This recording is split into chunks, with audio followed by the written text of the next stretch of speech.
Hola, buenas tardes, chicas. Pues nada, os quería poner otro vídeo sobre la manipulación higiénica de los alimentos y la normativa higiénico-sanitaria existente. Es una presentación resumida, pero por lo menos para que tengáis pues unas nociones sobre ello. La cadena alimentaria, sabéis que es el conjunto de fases que atraviesan los alimentos desde el momento, desde que están en su origen, es decir, desde que el tomate está en la huerta, hasta que llega al hogar del consumidor. Todas esas fases por las que el producto va pasando, todo eso es lo que se conoce como la cadena alimentaria o alimenticia. Los eslabones de la cadena alimenticia o alimentaria son estos. Primero tenemos el origen, ¿vale? Después tenemos el transporte, claro, el origen, pues la gallina está en el campo comiéndose su bichitos o su maíz en el campo. Después se transporta y llega a el lugar donde se va a transformar y se va a almacenar. ¿De acuerdo? Después de ahí pasamos al punto de venta. En el punto de venta es donde se va a vender ese producto, normalmente el producto a grandes superficies, ¿vale? Y después al consumidor en la hostelería, bien en un bar, bien en un supermercado o bien en el sitio en donde se vaya a vender. De ahí pasa a nuestro domicilio y ahí el alimento es cocinado. Todas esas fases son las fases o eslabones de la cadena alimentaria. Luego tenemos que saber que existen diferentes tipos de contaminación. Esto es importante para las actividades y también de cara luego al examen. Y bueno, por supuesto, para que lo sepáis, para tenerlo como conocimiento porque es importante. Los tipos de contaminación son dos, básicamente. Contaminación directa y contaminación cruzada. La contaminación directa es aquella en donde la contaminación del alimento se produce en alguna de esos eslabones que hemos visto en la diapositiva anterior de la cadena alimentaria, pero se produce principalmente por una mala manipulación de la persona, ¿vale? Del ser humano, de la persona que está en contacto con ese alimento manipulando, bien porque no se ha puesto guantes y entonces está tocando con las manos sucias, bien porque no se ha puesto un gorro y cae un pelo, cualquier tipo de circunstancia que se pueda dar en la manipulación del ser humano con ese alimento. Después tenemos la contaminación cruzada. Esta contaminación se divide en dos tipos de contaminaciones, la cruzada directa y la cruzada indirecta. Vale, pues bien, la contaminación cruzada directa ocurre cuando un alimento que está contaminado entra en contacto directo con otro que no lo está, con uno sano. ¿Esto cuándo sucede? Pues muchas veces sucede en la propia nevera, cuando metemos un alimento y muchas veces además sin meterlo en un tupper, sin proteger adecuadamente, un alimento que está contaminado y ponemos otro alimento que está sano. Y entonces ahí se produce la contaminación cruzada directa, ¿vale? Y después tenemos la contaminación cruzada indirecta. Y esto se produce porque hay una mala manipulación entre un alimento crudo y uno cocido. Pero sobre todo tenemos que tener en cuenta que es a través de un utensilio. Por ejemplo, un cuchillo. Estamos utilizando una tabla de cocinar donde se cortan los alimentos, pongamos por caso, y entonces tenemos ahí un alimento crudo, ¿vale? Pero que antes en esa tabla hemos manipulado y cortado un alimento que ya estaba contaminado. Y entonces a través de ese cuchillo, de esa tabla, de ese plato, se produce la contaminación cruzada indirecta, ¿vale? Entre ese alimento crudo y uno cocido que previamente hemos cortado y manipulado o hemos puesto en un plato en el mismo el crudo que el cocido, pero que uno de los dos estaba contaminado. Entonces eso es la contaminación cruzada indirecta. Aquí tenemos un esquemita, ¿vale? Con los tipos de contaminación, lo que os acabo de explicar, la directa, la cruzada que se divide en directa y en indirecta. Bueno, pues para que quede ahí reflejado más clarito. Luego tenemos enfermedades alimentarias. Tenemos, por un lado, el botulismo.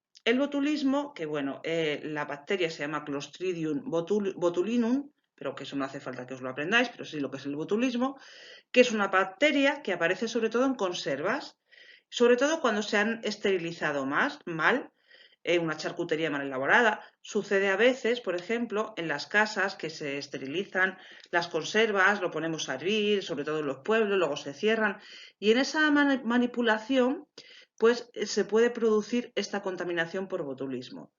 Los síntomas son dolor abdominal, vómitos, dolor de cabeza, parálisis respiratoria, progresiva que puede durar hasta meses, ¿vale? Y tenemos que saber que este tipo de enfermedad es muy peligroso, incluso puede causar la muerte. Por eso tenemos que tener cuidado cuando compramos latas en los supermercados y demás, que no estén abolladas, porque eso no está al vacío, ha entrado aire, y es muy probable que la bacteria esté ahí. De todas maneras, al abrir la lata podemos notar que huele, que tiene un sabor raro. Eso lo desechamos, no cojamos latas abolladas del supermercado. Luego tenemos la salmonelosis. Es una enfermedad que se transmite por vía fecal oral, ¿vale? Debido a los alimentos que están contaminados con manos sucias. Es decir, si yo soy el manipulador, voy al servicio, me limpio, obviamente, y luego manipulo alimentos sin tener un buen lavado de manos, ¿vale? Pues ya tenemos ahí, podemos, claro, si previamente el ser humano tenía en sus manos o en su aparato digestivo esta bacteria. También puede ser por moscas o por aguas residuales. Claro, las moscas sabéis que van de un sitio a otro, las aguas residuales, si a lo mejor nos bañamos o las tocamos, pues podemos producir esa contaminación. Los síntomas son dolor abdominal, diarrea, náuseas, vómitos. Suelen durar aproximadamente unas 24 horas y normalmente son moderados. Puede complicarse, incluso puede requerir ingreso hospitalario, pero normalmente se desarrolla y se resuelve bien. Luego tenemos las gastroenteritis infecciosas estafilocócicas. El estafilococo es una bacteria que se llama así porque tiene forma cócico, tiene forma redondita, ¿vale? Y ocurre normalmente en brotes epidémicos. Suele tener su origen en una manipulación incorrecta de los alimentos por parte de personas que tienen ya infecciones en la piel, ¿vale? Entonces un manipulador está, por ejemplo, en el restaurante, está manipulando, cocinando, no se ha puesto guantes, tiene una heridita en la piel y resulta que al manipular pues transmite ese estafilococo y luego lo consumimos nosotros y nos intoxicamos, ¿vale? Los síntomas suelen aparecer entre 1 y 6 horas después de haber comido e ingerido el alimento ese que ya está contaminado. Puede durar aproximadamente 1 o 2 días o incluso más. Los síntomas son dolor abdominal, vómitos, diarrea, calambre. No suele dar fiebre, pero en ocasiones sí. Luego tenemos la hepatitis A. Esta hepatitis, aunque dentro de las hepatitis no es la más viral, la más mala, porque sabéis que hepatitis hay la A, la B, la C, pero también es una hepatitis que tiene su peligro. Se transmite también por vía fecal oral, principalmente porque ese alimento está contaminado en aguas residuales. Esto pasa mucho con los moluscos.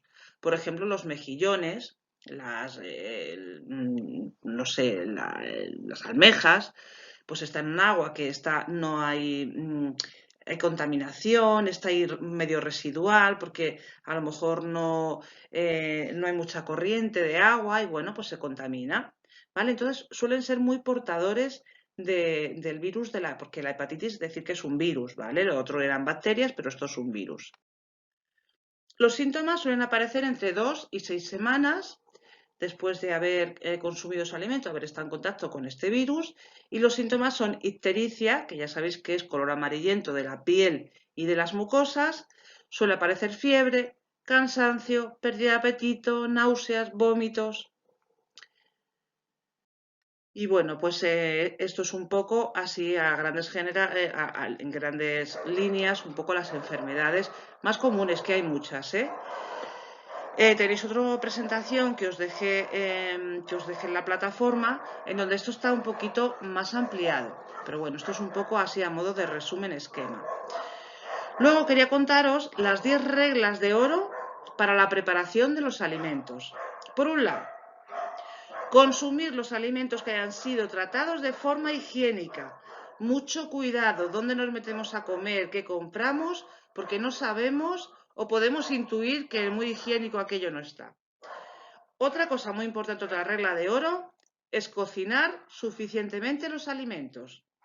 Un alimento bien cocinado, pues es más probable que esos bichitos hayan muerto y entonces no tengan esa capacidad de contagiar. Consumir los alimentos inmediatamente después de cocinarlos. Es mejor que no dejarlos ahí un tiempo y luego comerlos, sino cuando los cocinamos, pues nos los comemos. Guardar cuidadosamente los alimentos cocinados, esto también es muy importante. Hay que guardar los alimentos, vienen bolsas de estas que ya vienen preparadas herméticas, que se cierran y se guardan bien en el congelador o bien en la nevera.